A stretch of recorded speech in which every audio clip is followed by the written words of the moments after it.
Buenos días, señor Pullares. Soy un televidente que lo mira muy seguido cuando vengo a Maldonado, desde Barra del Chuy, y allá también lo miro. Discrepo con su comentario hacia los free shop de Chuy, por lo que las caravanas o convoys de excursiones para comprar en Chuy. Aclaro, Chuy ha sido uno de los lugares más castigados por las autoridades de nuestro país y más olvidado por nuestros ministros. Los free shop fueron los primeros en cerrar y los más perjudicados desde el principio de la pandemia, no como Rivera, que seguían abiertos. Gracias, verifique la información. Soy uno de los perjudicados por esto. Gracias, Carlos Talayer o Talayer.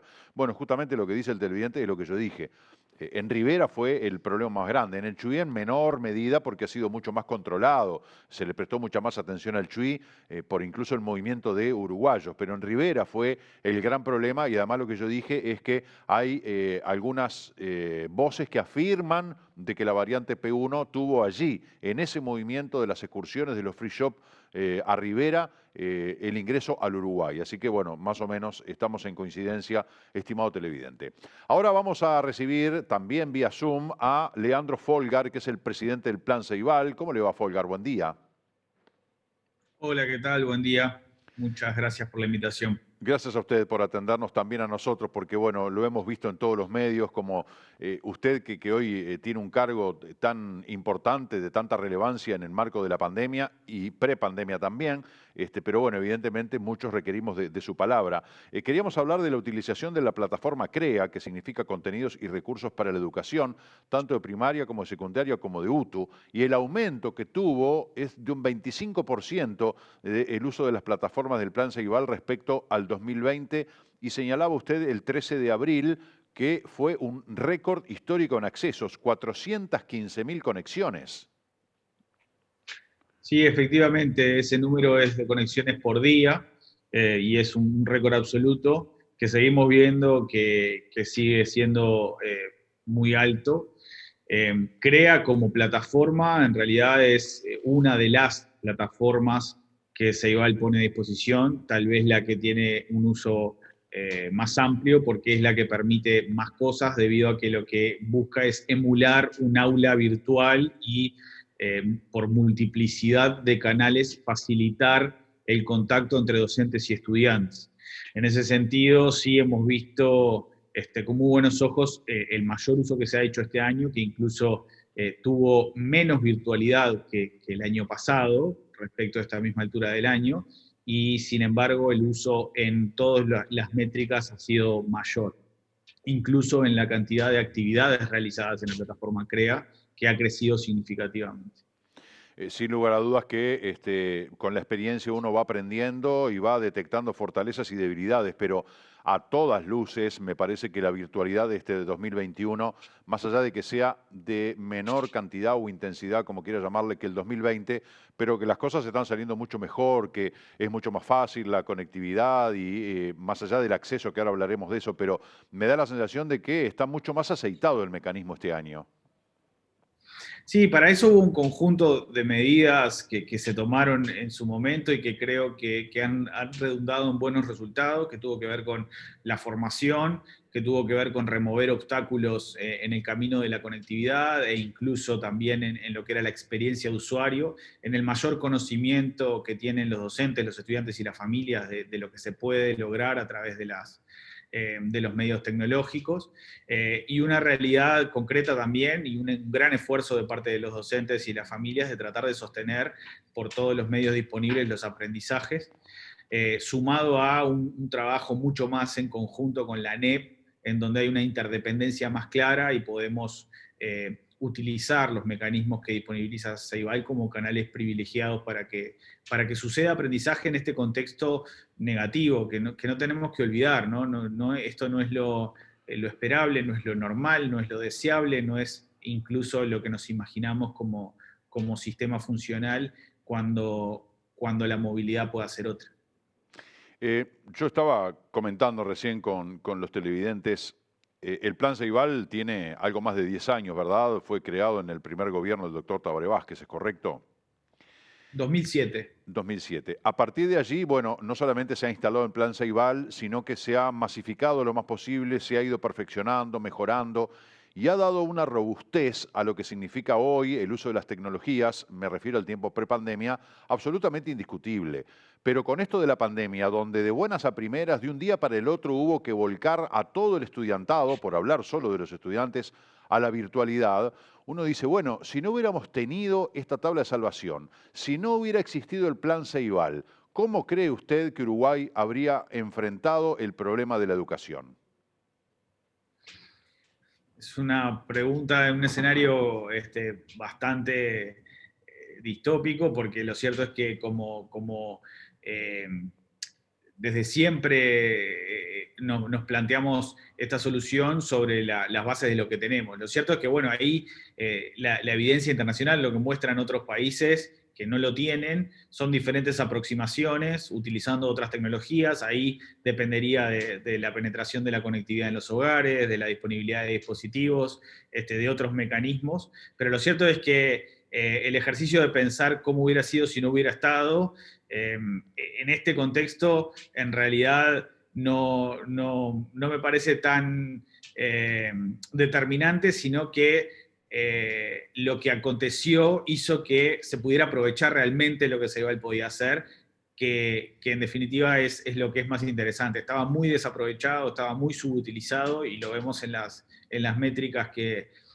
podemos tener hoy, y que esperamos hacia el futuro que esta integración más fuerte que tenemos hoy redunde en un sistema educativo del futuro mucho más integrado, y donde se pueda aprovechar la mayor cantidad de tecnologías disponibles, combinadas en sistemas estratégicamente pensados con intencionalidad pedagógica para lograr más y mejores aprendizajes. Los resultados de Aristas publicados hace unas semanas nos dicen que tenemos mucho trabajo por hacer todavía en Uruguay en educación, que afortunadamente tenemos los medios para poder atacar esos temas que vienen también de antes, y que, bueno, hay que poder separar también. Lo que vemos hoy no es un sistema educativo funcional o ideal, es un sistema educativo en emergencia, que afortunadamente está pudiendo dar respuesta en este contexto frente a lo que podría ser otro escenario, pero que tenemos que seguir haciendo evolucionar de cara a lo que es el futuro que se viene. No vamos a volver a ninguna realidad, sino más bien vamos hacia una nueva realidad, y tenemos que poder construirla. Sin lugar a duda, no, más allá de esos escenarios distópicos que usted menciona, claro, nada que ver el Uruguay y el mundo del 2007, el 2010, hasta incluso el 2019, con el Uruguay y el mundo del 2020, 2021. Pero uno siempre se pregunta, si no hubiera existido el plan Ceibal, si hubiéramos tenido, no sé, otros desarrollos y no esta plataforma, ¿cómo hubiéramos hecho, ¿no? Para que los estudiantes pudieran acceder? Porque además, y le quería preguntar también, el tema de las Ceibalitas, de un estudiante, una computadora, como fue un poco el eslogan de la génesis del plan Ceibal. ¿Cuántas Ceibalitas hay hoy en manos de alumnos?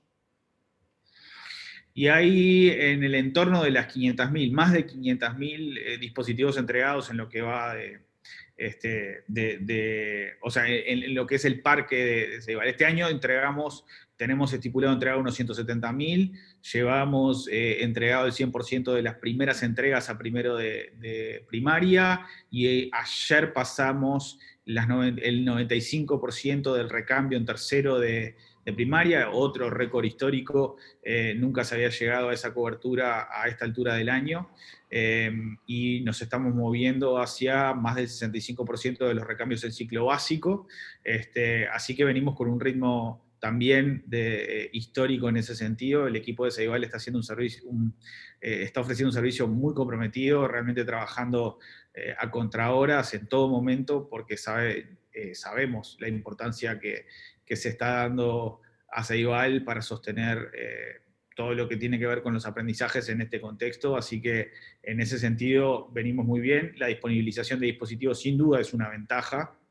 Es una ventaja porque implica que se tiene la herramienta, la ventana para acceder a estas soluciones, a estas plataformas, en mucho mejores condiciones que en otros países. Entonces, en ese sentido, comparativamente, es una ventaja sin duda, y esa estrategia ha redundado en buenos resultados. Lo que sí ha cambiado, creo que es el paradigma del qué, por qué y para qué ese dispositivo, y que, bueno, y que se pueda aprovechar en todo su espectro, no solamente como una ventana de conocimiento, sino como un laboratorio de producción de conocimiento y como una herramienta que en realidad disponibiliza múltiples posibilidades para los estudiantes y para los docentes. Entonces, en ese sentido, lo que para nosotros es una buena noticia también es que la evolución, los nuevos dispositivos que estamos entregando, que tienen sistema Dual Boot, tienen sistema Windows y sistema Linux,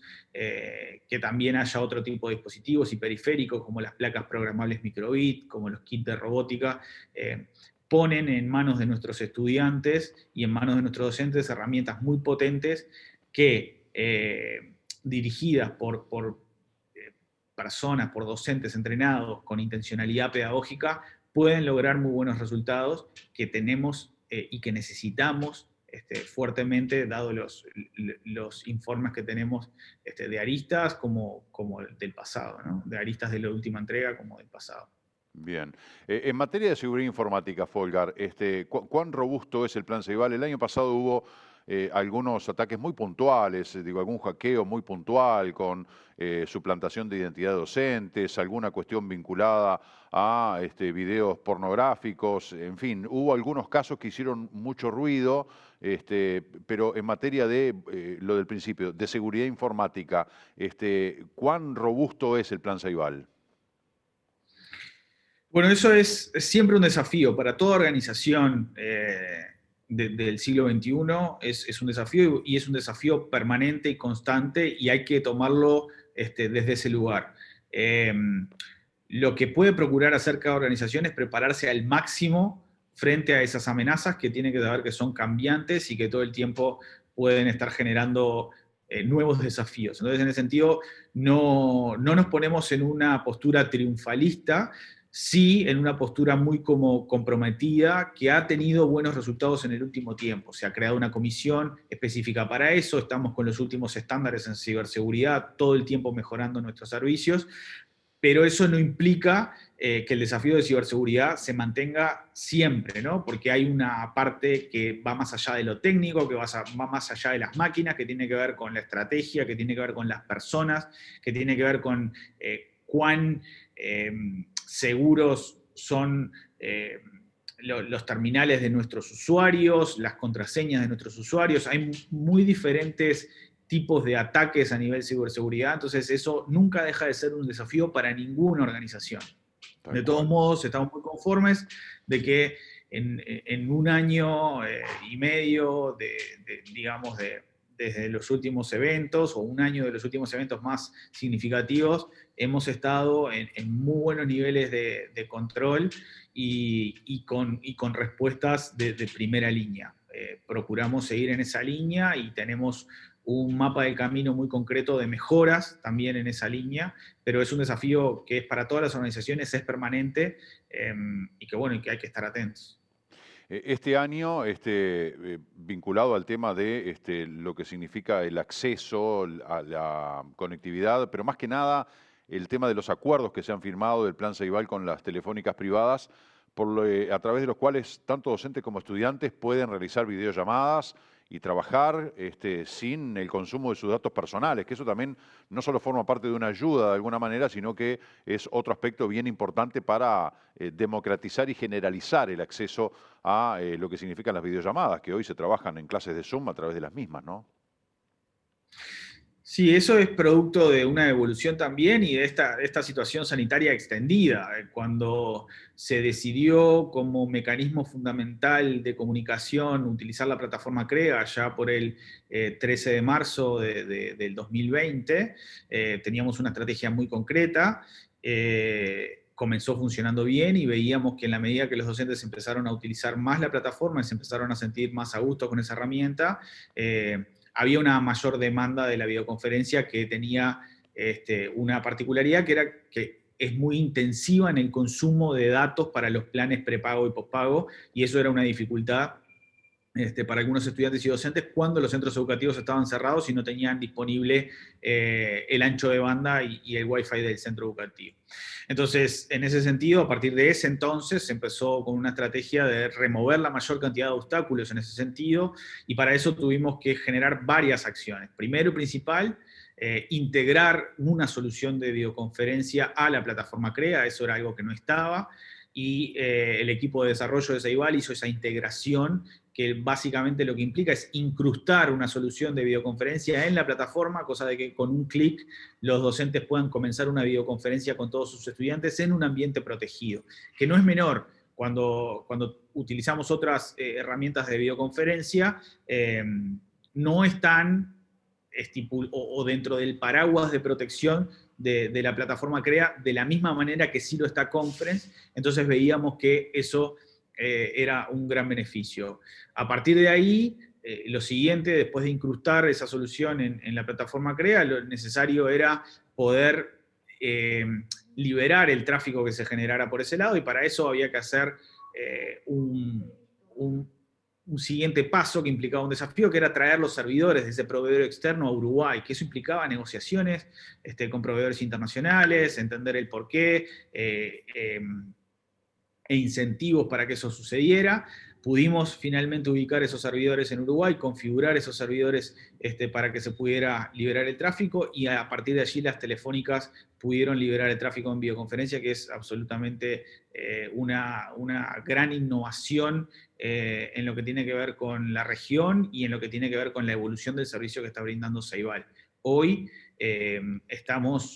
ampliamos la capacidad ya más de 6 veces, en un total de, ya vamos por una multiplicación por 15 de la capacidad que teníamos al comienzo en 2020. O sea que en realidad ha sido un proceso de mejora continua y de robustecimiento permanente del servicio.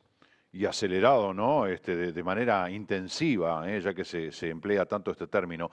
Folgar, a partir del lunes, de manera escalonada y hasta el 18 de mayo, comienza el retorno a la presencialidad. Esto va a significar que unos 330.000 alumnos van a volver a las clases de forma presencial. Esto va a significar un importante alivio para el sistema, más allá de que tengan todavía alguna tarea virtual, pero la idea es ir descomprimiendo lo que significa. ¿Esto significa, valga la reiteración, un alivio para el sistema? A ver, para el sistema educativo creo que es una novedad que es excelente. Desde Ceibal nuestra mayor preocupación tiene que ver con lo educativo, y creo que en ese sentido es muy bueno que podamos, en la medida que sea seguro, seguir volviendo a la presencialidad lo más pronto posible.